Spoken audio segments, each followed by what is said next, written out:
Có người nói tình yêu vĩnh hằng chẳng có đâu,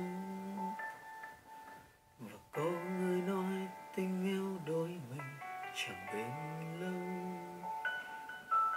Cảm giác khi trái tim thật thà, chỉ muốn nói thật hết lòng mình, chỉ muốn ôm thật sâu lấy anh chắc sẽ rất tuyệt vời, hạnh phúc sẽ đến cuối đời, gửi em lên bầu trời ngàn sao chứng giáng, cho tình yêu ta luôn rạng ngời cho đến mãi sau này. Đôi mắt em đong đầy in đậm sâu, để anh được thấy ta sẽ bên nhau, đón em trở về bước trong đời cùng anh.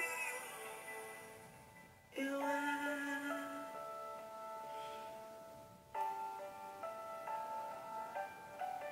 em đã đến như nắng mặt trời và sáng soi. Cuộc đời anh duy nhất chỉ muốn nơi này là bóng em.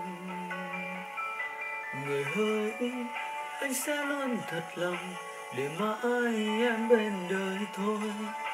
Bài hát để ta luôn luôn bên nhau và đến mãi mãi. Anh chắc sẽ rất tuyệt vời, hạnh phúc sẽ đến cuối đời, gửi em lên bầu trời ngàn sao chứng giáng, cho tình yêu ta luôn rạng ngời cho đến mãi sau này. Đôi mắt em đong đầy in đậm sâu, để anh được thấy ta sẽ bên nhau, đón em trở về bước trong đời cùng anh. Yêu em,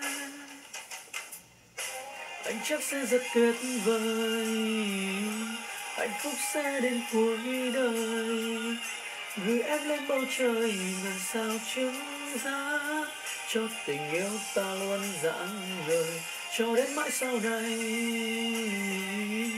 Đôi mắt em đong đầy in đậm sâu, để anh được thấy ta sẽ bên nhau, đón em trở về bước trong đời cùng anh.